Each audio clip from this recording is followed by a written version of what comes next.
morning. Good morning. Um, Back in the day, the red cup meant something different. These days, at this grown age, it means protein coffee. Um, there's a life hack for some of y'all, especially if you intermittent fast or you do strength training. Instead of putting creamer in your coffee, go get a vanilla or whatever flavored protein, because they come in all sorts of flavors now, and put that in your coffee instead. And then I add a little almond powder and collagen, because while they say black don't crack,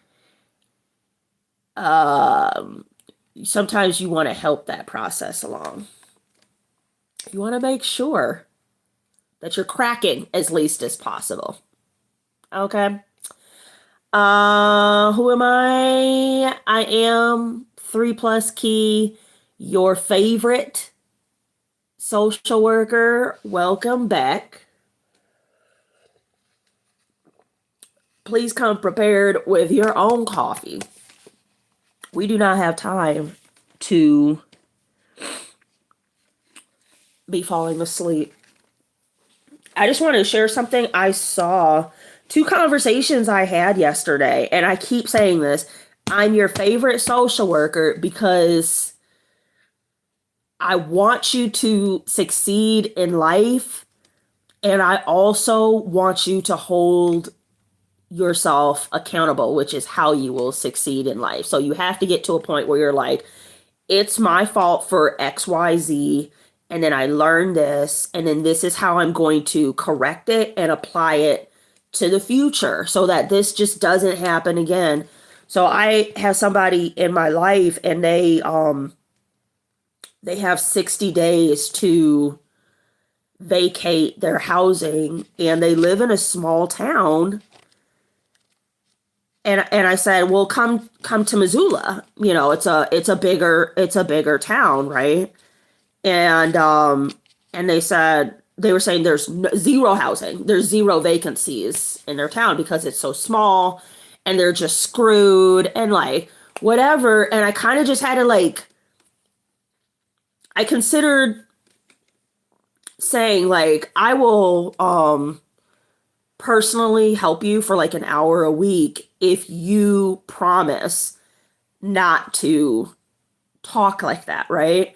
But as we know, biblically speaking, from the mouth comes what's on the heart. So you're saying these words, but you really believe some form of helplessness. And that's not to talk, that's like a homie, right? That's not to talk about that person.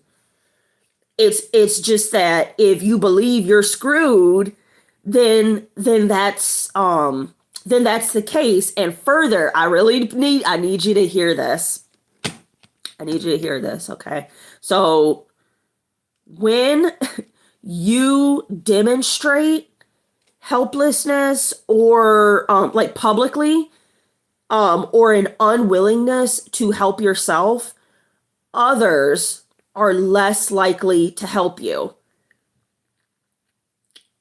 right? And you need to be humble in that position. The example I use for others is there's 2 Boy Scouts. Every year the Boy Scouts sell that nasty popcorn. Shout out to them. I still buy it. It's $8 for a little bag of popcorn. That's like every other bag of popcorn. But anyway, so you have 2 kids. You have you have Jeremy and you have and Dylan. Jeremy and Dylan. Okay? They're both selling popcorn, and they want you to buy a bag and part with your $8. Jeremy comes up with his mom. You know how little kids be doing. He can't talk. He hides behind his mom. Oh, what's going on with this little kid? Because kids used to talk. If you're of a certain age, you didn't have an option. You were speaking to an adult. You know what I mean? And so he's hiding, and you're kind of like, and the mom says, hey, you want Jeremy selling this popcorn, and he would love it if you would buy some for his Boy Scout troop. Okay, all right, so that's Jeremy. But then you have Dylan. Dylan walks up with his mama too, but Dylan steps out, shakes a hand. Kids can't really shake hands at such a young age, but at least they try. You got to teach your kids. He's like, hi, Miss Key, or whoever's on here. Hey, Mr. So-and-so, will you buy, because kids can't talk either. Will you buy this popcorn? And you say, oh, if they even hit you with the, how are you? Hey, mister, how are you? Oh, I'm good. How are you? I'm good. Will you buy this popcorn? Which popcorn kid, Jeremy or Dylan, are you going to buy the popcorn from? Straight up and down, it's going to be Dylan, because Dylan is taking control of the situation, and he's demonstrating humility and shaking your hand and going through the process. Both kids can be scared. There's somebody on here right now that's like, oh, but I'm shy, and shy has nothing to do with like basic skills of survival at the end of the day. And so anyway, that was my point, was just kind of like, hey, Tony, I know I got off topic. My point was, if someone wants to help you in life, you've got to position yourself in a manner that they want to help you. Thanks for keeping me on track, Tony. I did go off a little bit. That had nothing to do with nothing. I was just thinking about it. Like, I too would like people to like help me in some regards, and it's vital that I know what I want, and that I demonstrate some amount of diligence and humility in that process. Okay, now we are here. Boop, boop, boop. Again, I am 3+Kei, your favorite social worker. We are in the book of Joshua. Feel free to comment below. One thing I do want you to know, I am not a teacher. I am not a minister. It is 6 a.m. and we're just, this is what I would be doing normally. And I just happen to be on live, and you're joining me. So for that, get your Bibles and you get into Joshua 2, and we could just have a discussion about it. So yesterday we went over just the basic introduction. Joshua is in the Old Testament. He was Moses's successor. The people of Israel were supposed to be taking over Canaan. And at some point, for whatever reason, they were like, no, we actually don't want to do that. So Joshua was tasked with motivating and providing leadership to the people of Israel so that they could get the courage in taking over Canaan, which ultimately is what the Lord had told them to do. And they were like, nah. So maybe that's what I was thinking. I did go off in the beginning. Maybe that's what I was thinking, because in my mind, it all tied together. It's also 6 a.m. I don't know what to tell you. Not everything's gonna make sense this early. So we're just gonna do chapter 1. I would like to get us up out of here in 20 minutes every day. The reason why is because I need to I want to add more time to my exercise routine in the morning. And up here, this light is a happy light. That's another story for another time, but it's a minimum of 20 minutes. You need to be in front of it. So we're just going to do 20 minutes. So let us go. Chapter 1, the book of Joshua. Let's say just a little prayer. Lord, good morning. Please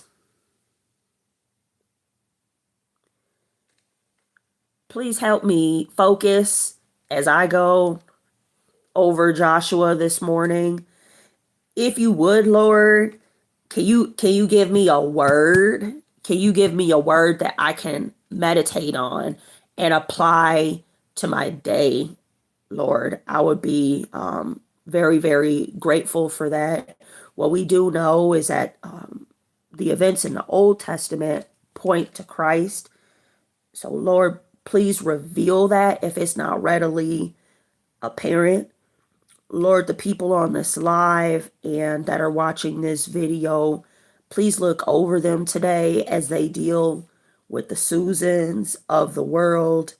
Please give them somebody, one person to love today, to demonstrate your reflection of love to.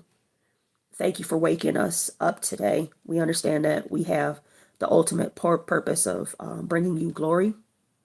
In Jesus' name, I pray. Amen. Okay. All right.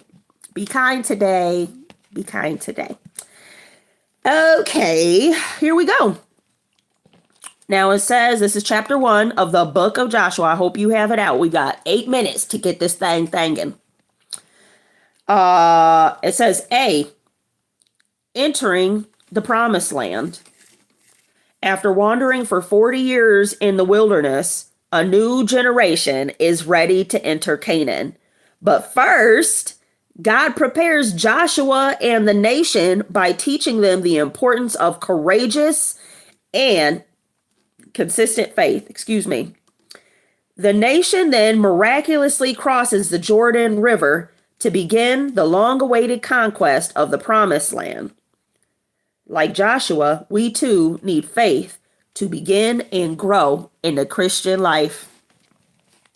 That's facts. Joshua leads the nation. This is chapter 1. Get ready. Okay, strap in. The Lord commands Joshua. After the death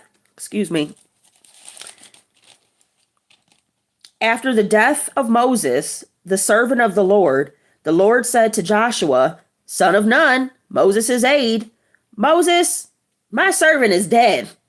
Now then, you and all these people get ready to cross the Jordan River into the land I am about to give them to the Israelites. I will give you every place when you set your foot, as I promised Moses. Your territory will extend from desert to Lebanon, and from the great river, the Euphrates, all the Hittite country to the Mediterranean Sea in the west. No one will be able to stand against you all the days of your life. As I was with Moses, so I will be with you. I will never leave you nor forsake you. This is the word right here. Be strong and courageous, because you will lead these people to inherit the land I swore to their ancestors to give them. So I want you to know, this is the first time I'm reading Joshua. And I wonder, was Joshua with it? You know what I mean? Because sometimes the Lord tells us to do something. Let's tie it all together for Tony. Because Tony said, what are you talking about? So my friend that is about to be displaced in 60 days, somebody did comment on that post. They said, well, maybe it's time for you to move. You've been meaning to move. You've been talking about moving to the East Coast. Maybe this 60 days, although it's not ideal, is telling you that's kind of like being pushed. And we've all had moments like that in our lives, right? I used to live in Georgia, and it was like the worst. It was the worst. And the Lord made that situation so uncomfortable. I had to leave. It was like a no-brainer. And then he provided people to come up and come get me. But I wasn't going to go if it wasn't uncomfortable, knowing I shouldn't have been there. Here's the commentary. As the book of Joshua opens, the Israelites are camped along the east bank of the Jordan River at the very edge of the promised land, and they are completing the mourning period for Moses, who had just died. The Israelites had an opportunity to enter the promised land 39 years earlier after spending a year at Mount Sinai receiving God's law, but they failed to trust God to give them victory. I didn't know they were supposed to be there. Y'all were supposed to be there. And you waited 39 more years.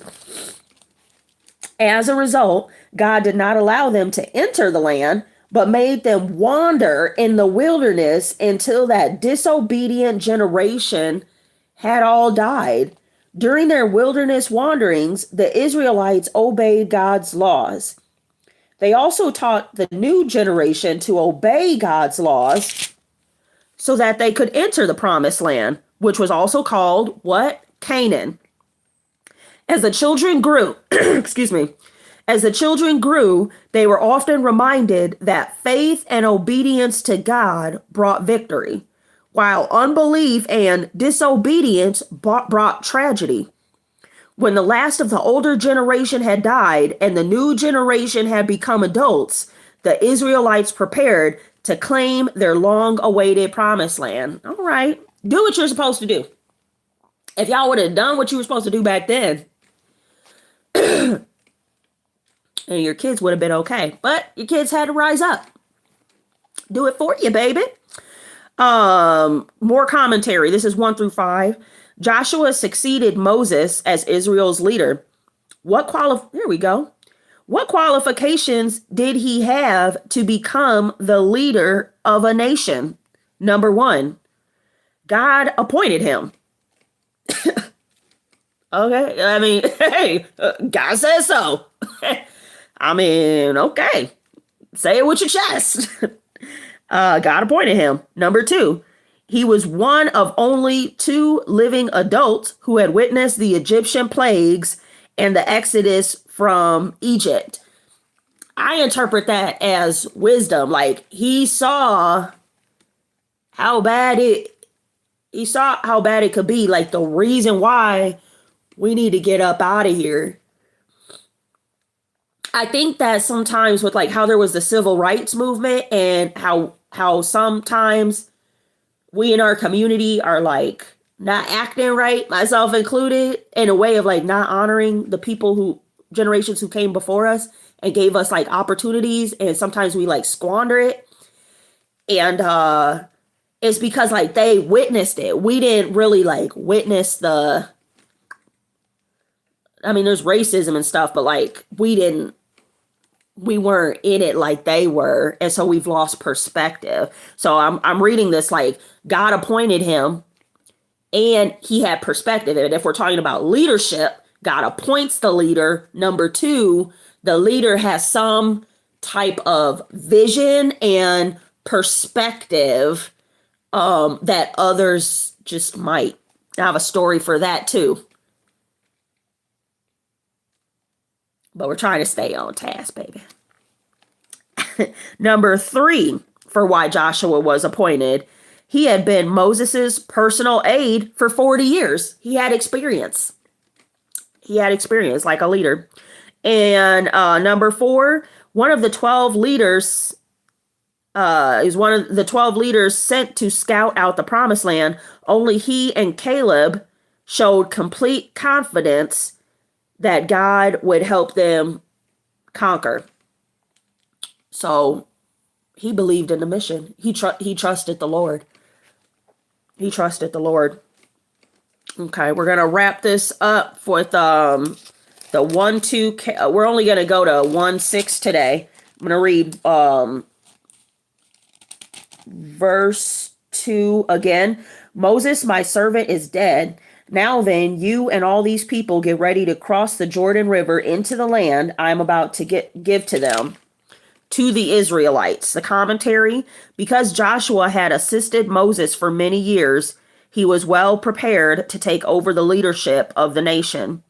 Changes in leadership are common in many organizations. At such times, a smooth transition is essential for the successful establishment of the new administration. This doesn't happen unless new leaders are trained. If you are currently in a leadership position, begin mentoring someone who will be able to take your place. Then, when you leave or are promoted, operations can continue to run efficiently. If you aspire to be a leader, learn from others so that you will be prepared when the opportunity comes. That's a fact. All right. And then tie it up with 5 here. Doop doop doop. No one will be able to stand against you all the days of your life. As I with Moses, so I will be with you. I will never leave you nor forsake you. The commentary: Joshua's new job consisted of leading more than 2 million people into a strange new land and conquering it. And them folks didn't want to do it in the first place. Whoa. What a challenge, even for a person of Joshua's caliber.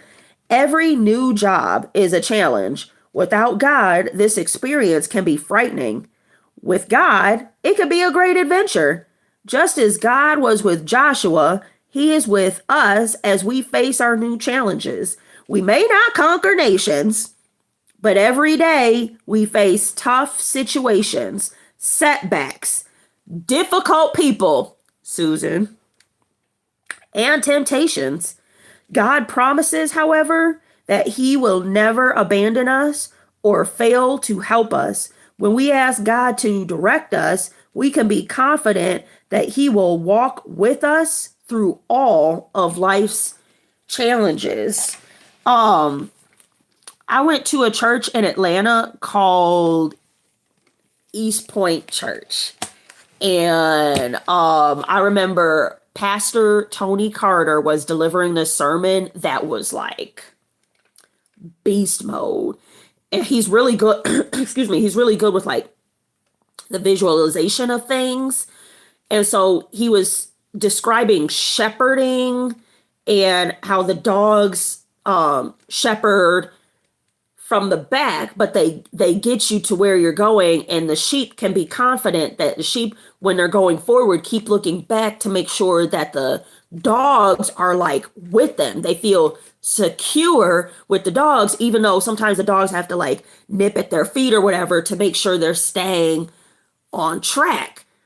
And his point was that the 2 dogs are goodness and mercy, and wherever we are in our lives, you can always, and I did it, I still do it to this day and encourage people to do it. You can always look back and see God's goodness and mercy. You might not liked what you went through at the time, but you can look back and see the goodness and mercy in the situation, even if you were just protected or the kind people that helped you or whatever during that time. And so you can continue to move forward and continue to trust the Lord, because you know, since all your life, you can see that he blessed you with goodness and mercy over your situations.